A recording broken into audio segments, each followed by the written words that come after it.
Today is July 18, 2008. This is the Burleson Public Library Veterans History Project Library of Congress interview with Richard Eugene Cole of Burleson. Mr. Cole, thank you very much. If you would please tell me when you were born and where you were raised. September 16, 1951. Born in Fort Worth, raised in Burleson.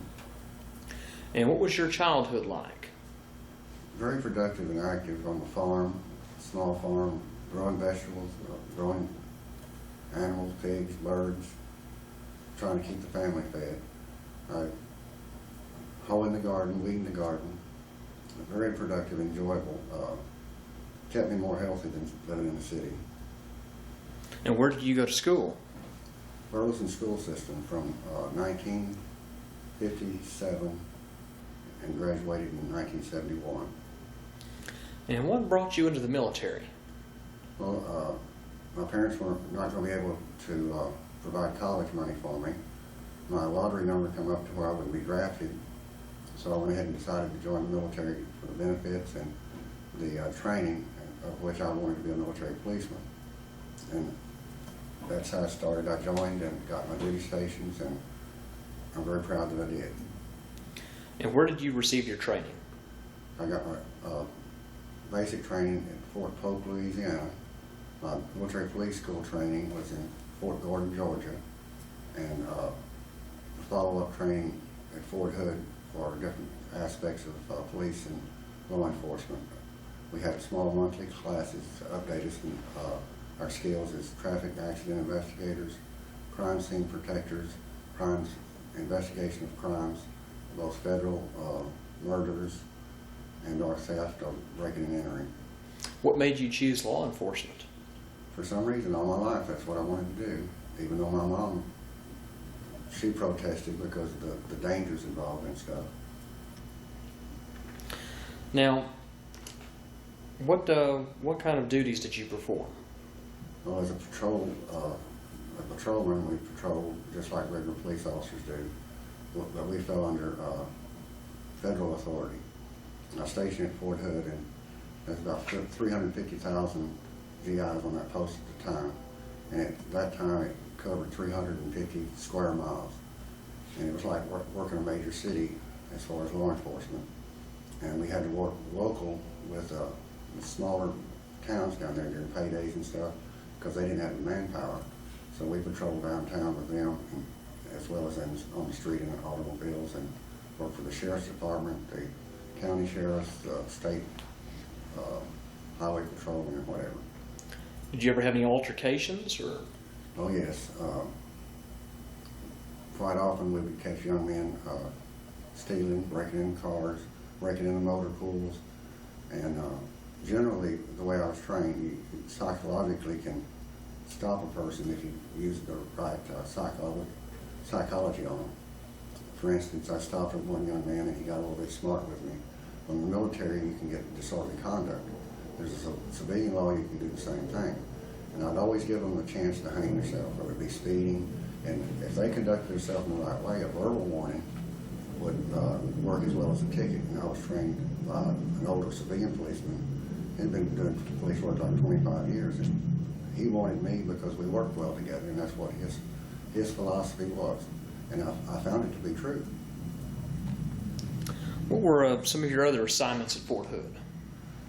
We had to do policing of convoys, set up traffic control points where we directed the convoys through intersections and so forth.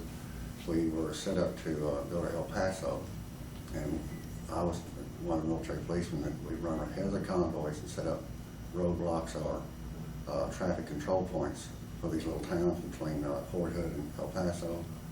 And a lieutenant flew it in, and he was reconnaissance the situation, and he would stop in each little town in his helicopter. He had authorization, and he would talk to police chiefs. He said some of the police chiefs and their deputies, oh, well, if they're policemen, that's no problem, you can do this. So, and they enjoyed it. It was like they were watching a parade. But we moved to Fort Hood. There was hundreds and hundreds of vehicles. We had 4 convoys, and we stayed out there a month and for the desert training. What did you think of those you served with? quite highly because the 1st Cavalry Division had conflict in Korea and they lost most of their battles and stuff. Well, they brought their name back up to par in Vietnam. For instance, before I went on duty, I stood 3 inspections. And if your police skills, your appearance skills, and the performance of your duty as a professional police officer weren't up to par, you mopped floors and so forth, worked in the motor pool. I took my training to heart and put me in the position to help people. And I really enjoyed it, and professionally it's helped me all the way up to now.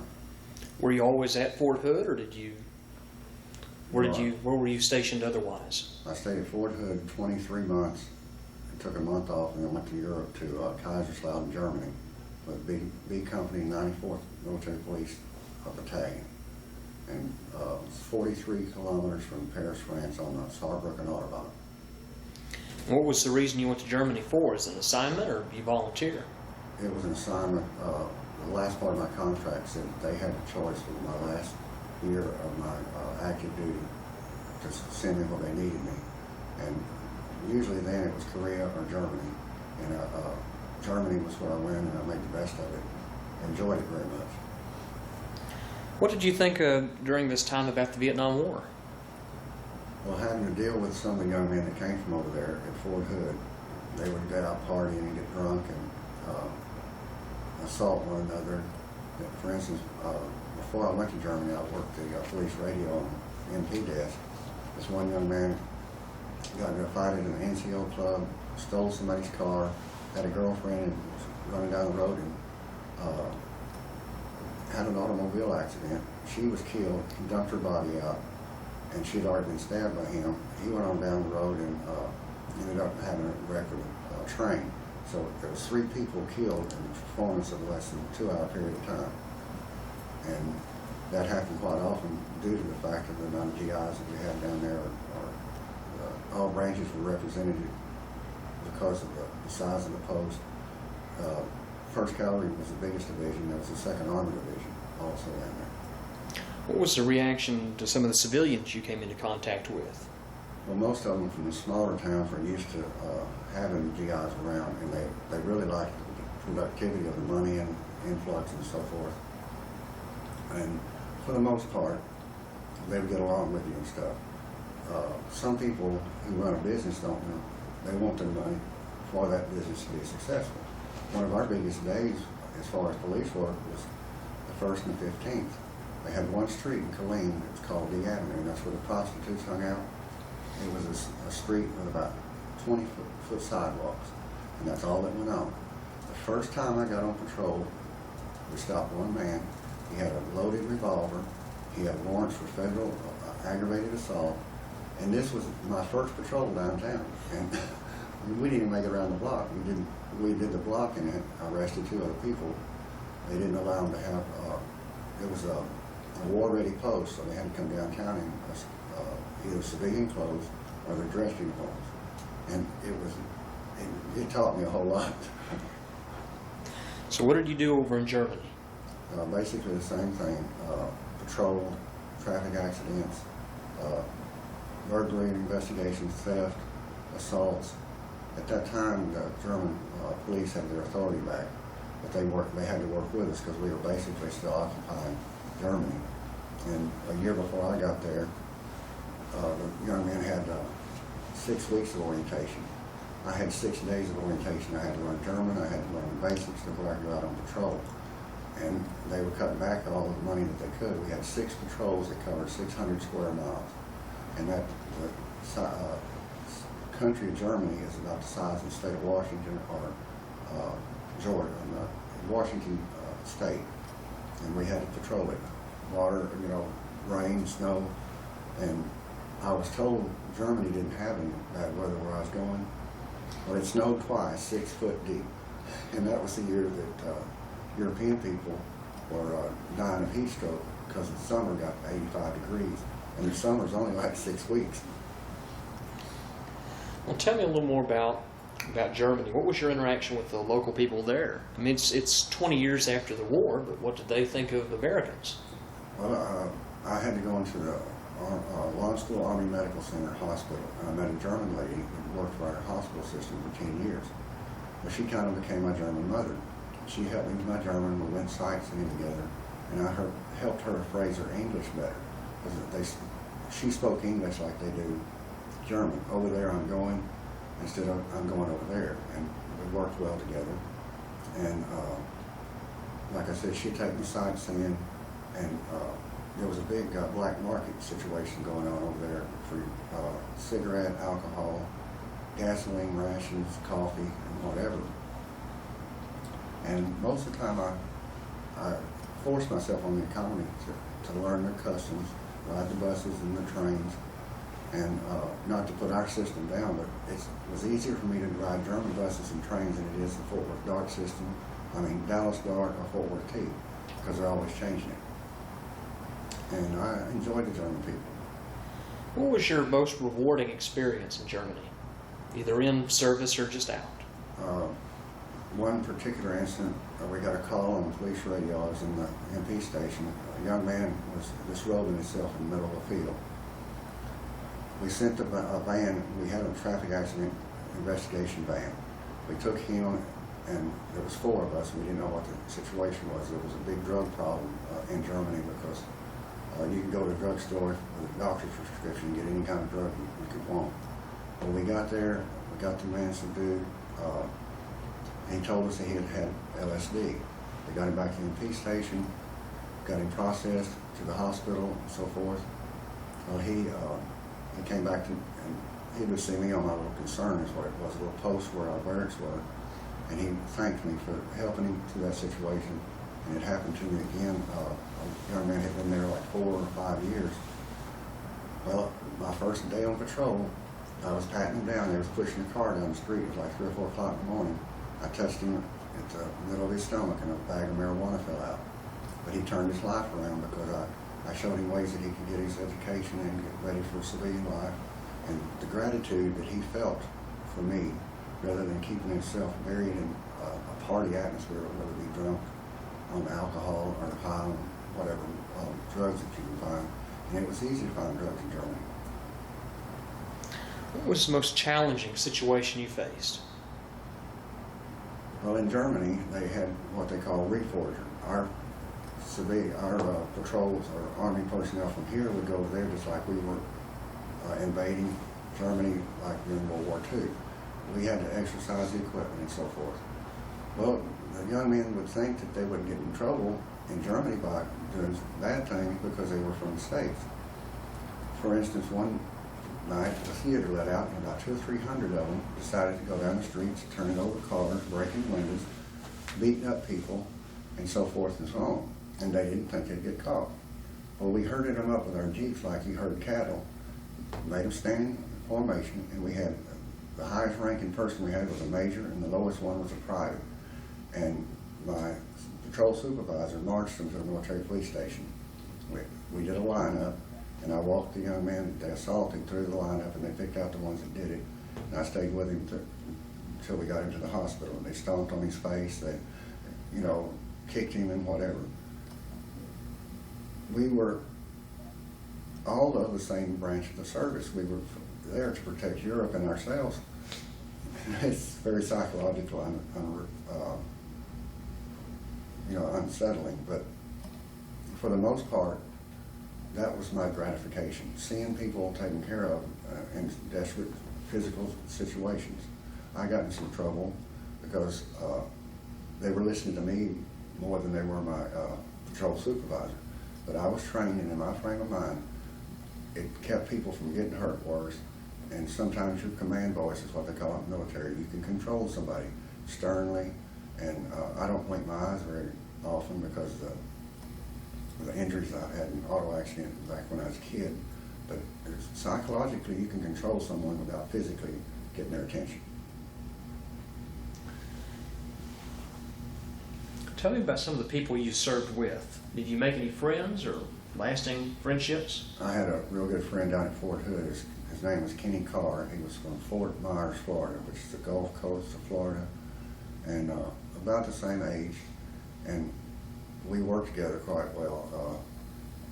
we had a police call. There was cattle rustling going on in North Fork, and he was working with us, and I was driving. I was being trained basically, and they had cattle laying in the road a lot of times, and they wouldn't get out of the way. Well, I was used to driving 18-wheelers growing up.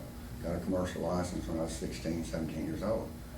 Well, we got the job done, and got up there, and come to find out it was a man and a woman naked. They weren't out there to rustle cattle, but it was open cattle range.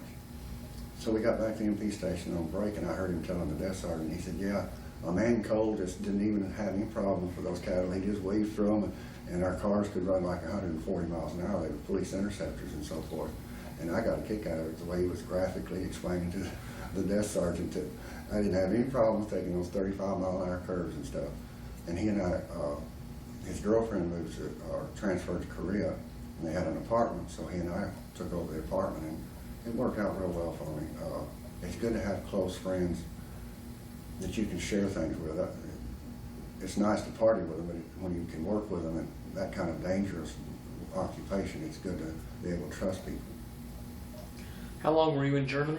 A year? Just a year. They wanted me to re-enlist, but they wouldn't make me sergeant. I maxed my sergeant's board, but they had so many personnel coming out of Germany, the E5 sergeants and so forth, they wouldn't give me the rank of it. Now, they did put me in charge of people, and they have a thing they call acting sergeant, and we call them acting jacks. Well, our recruiter talked to me. He said, oh, if you'll re-enlist, we'll give you a $10,000 re-enlistment bonus. But I wanted to re-enlist and go to San Antonio and take medic training, and they wouldn't do it. Well, he didn't really know what he was doing, so it kind of perturbed me. I went ahead and got out of the service, came back to States, and I was working as an armored car guard and joined the Army Reserve, military police unit in Fort Worth, went to Fort Smith, Arkansas for my summer camp, and was going to re-enlist for that if I liked it, because I went to school with a boy. His father retired from that unit, and he was in that unit. They worked for, the Shoemaker was their name, I think. When I got out of the military, went to work as an armored car guard, and worked there in about a year, security guard in a club, and I also joined the Army Reserve, and was going to college to get my police science degree, and married a lady from Fort Worth in 1978, re-enlisted in the military, but we weren't getting along too well, and she left me, and when I got my orders for Hawaii, I ended up throwing them in the trash. But I did pursue my career as far as law enforcement up until probably 1985 or 89, and my mother kind of made sense to me. She taught me out of it, because I was working on trying to be a Secret Service agent. But all those skills that I used and the training I acquired in the military, I used in my civilian work, part-time security guard. Also, at one time I was going to X-ray tech school instead of staying in law enforcement, but it all applied, all the training and so forth that I acquired, I applied it. And then in 1996, I applied to go to work for the Sheriff's Department as a jailer, and a downtown tornado caused that third interview to be canceled, and ended up going to work for a private company that had a halfway house here, and now I'm a qualified prison guard, and worked there about 6 months, but I resigned due to medical reasons. But there again, it put me in a position to help people, ones that really wanted to get out of the system of being in prison and so forth.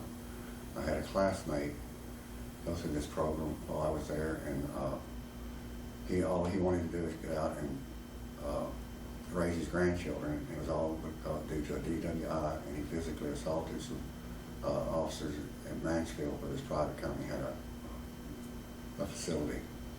And when I shook his hand and he left the place where I was working, I said, George, go home and stay home and raise your grandbabies. Don't use the excuse to drive when you're under the influence of alcohol. And like I said, the ones that really needed the help to stay out of the penal system and be productive human beings would take my encouragement to heart. I was a supervisor, and dealing with 250 of them. Those were very nerve-wracking. They were on ankle bracelets, and they had job that they could go to, but they had to report in certain hours. I had to transport them to different locations to make appointments for doctors and stuff. I had to train people even though I was a new employee, but with my federal training, I was paid a good salary from anywhere from $1,600 to $3,000 a month clear money because of the hours that I worked, and it was very beneficial. You mentioned you've mentioned several times about helping people. Mm-hmm. What does that mean to you? What is helping them? Sometimes in our day-to-day lives, we tend to get caught up in the fastness of our modern society, lose contact with what it is to be personal with somebody, a personal friend. My son moved down from Tulsa. I started taking care of him, and to see him achieve better health. And I was a volunteer in Fort Worth through my church for people with AIDS and so forth. Sometimes we just need a guide, and our physical guides on earth sometimes are misleading nowadays. I'm not what I call a religious-aholic, but I was raised in a Southern Baptist atmosphere. I attended church, usually a multi-denominational church, and that in itself, by going to church and being around people, fellowshipping, if you will, everybody takes advantage sometimes of a situation, but in our society it's a material thing or it's a money thing, and that leads to being a thief, or if you're misleading somebody to spend money they don't need to. But if you just help someone sort out their thought patterns and their ability to find the right way to achieve their income, pay for their home, raise their children, morals are easily misconstrued sometimes. If you have no morals, you can't, you do immoral things. If you have no self-respect, you can't respect other people and their wishes or what they want to achieve in life. And we should all set goals in our life, and some people don't. As I explained to my son, he never knew his real father. He was my stepson. But nonetheless, it put me in the position and gave him a guideline. And even though he was a grown man when I took responsibility for his medical and whatever and signed papers, we need people we can trust. And it's hard to do in our society today. That's why I volunteered to my church, and I see people on the city bus in Fort Worth at times that was in that halfway house, and some of them didn't have any respect for authority, and some of them that rode I see on the buses, they can't remember where they know me from. But people who know me, truly know me, they like me, and sometimes it just takes encouragement, like from a football coach or what. I was hauling railroad crews, still waiting for this position with the Tarrant County Sheriff's Department, and it takes a while to process. We got a new sheriff finally, and 6 years ago this November I wrecked one of their vans and messed up my neck again, and I've been going through a lot of pain and so forth. And the Veterans Administration 4 years ago started giving me a pension. They take care of some of my medical and stuff, and I went to a VA training program to reevaluate things and get things in order. They had group sessions. I had to make appointments in Dallas for a psychiatrist and so forth. It was set up basically for hard drug abusers and alcoholics, and I'm not saying I haven't drank, and I can't say that I haven't taken illegal drugs, but they're in a point in your life. The benefits are there for us if we open up and say, well, I made a mistake, I've got to change my routine and so forth.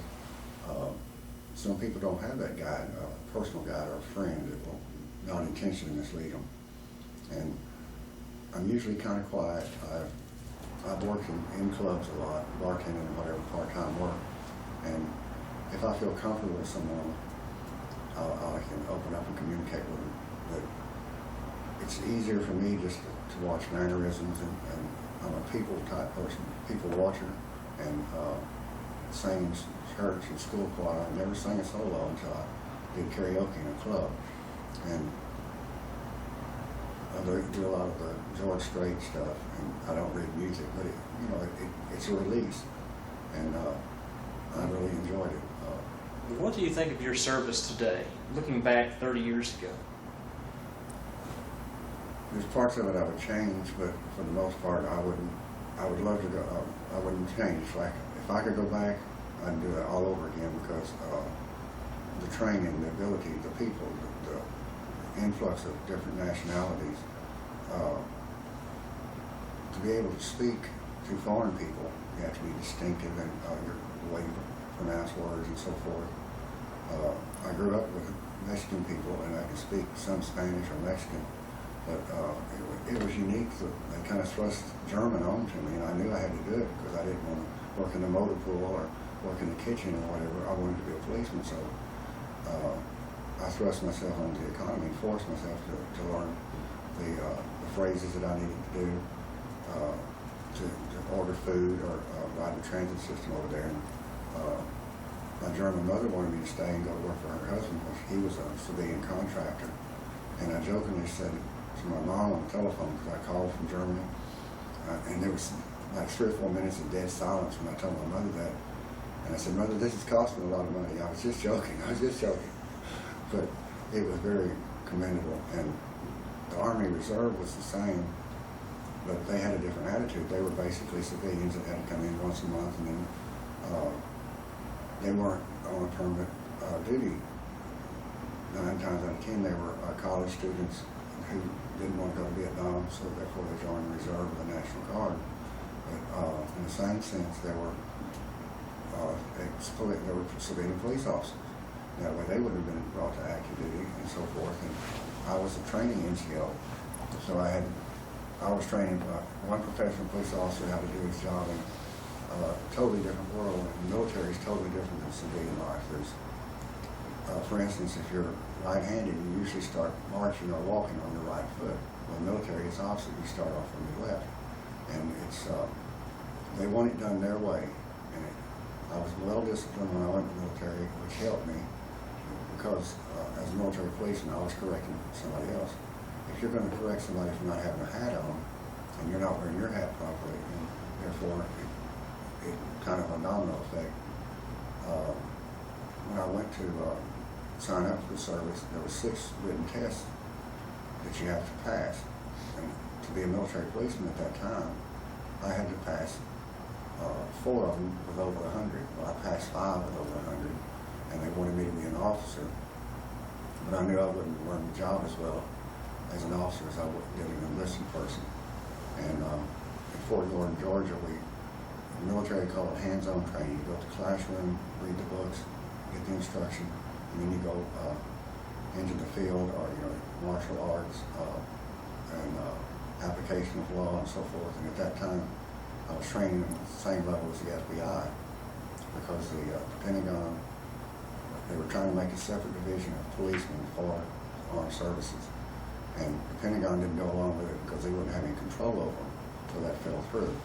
But open-mindedness has helped me. My son mentioned one time that you got hurt at work and so forth and so on, but you still pull stuff out of it that's good. And we're missing that these days. The electronics, we don't have to go to football games, we don't have to shake hands with anyone. And some people look at me as a recluse. Well, I get along with myself quite well.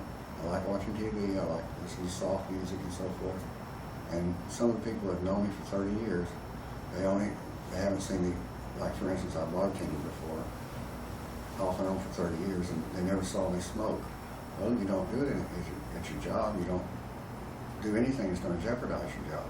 And that's one of the things that really helped me in the military, the discipline I always had. I was naive to a lot of things. I was 21 when I went in, but Burleson school system I got a good education. I applied that, and every chance I got, I used the college benefit money that was available and so forth. And overall, I think it's been pretty good. Like I said, I get a pension check now. I get a lot of my medical taken care of. I'm having to go back and see if I can get some service-connected disability. But all mine is a pension, and it's a hassle because the federal government is so big, and they deal with so many people, and I don't like some of the ways and means that they spend our tax money, but I can't make any money over my pension because they deduct it, and it's just barely enough to live on. But in spite of everything, I'm going to make it. I've got my family's behind me. I've got brothers, and my dad's still alive, brothers and sisters, and sister-in-laws that they say they worry about me more than they do their kids, but it's because they love me and they have respect for me, and it works both ways. If you were 21, would you go into the service again today? Yes, I would. And Follow the same path? yes. In fact, I signed up to be a subcontractor before the Iraq War started. I was signing up to be either a guard for the equipment in Kuwait, and the young men I interviewed with, also they needed locksmiths, which I had that training, and they would have paid me a salary, and I could have taken my dog and so forth, but needless to say, I didn't get the interview, but yes, I would definitely do it again. And we've got to realize our national defense is very important.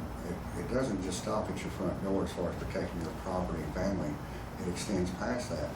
And it's good to know that you have someone that's backing you up as far as our soldiers and so forth.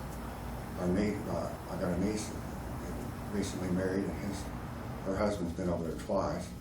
He's 27, I think, and I've got a nephew that's been over there 3 times. He just moved to Amarillo to a federal facility. He's got 2 babies, and they're great nieces and nephews. Not that I'm great, but I've got plenty of kinfolk.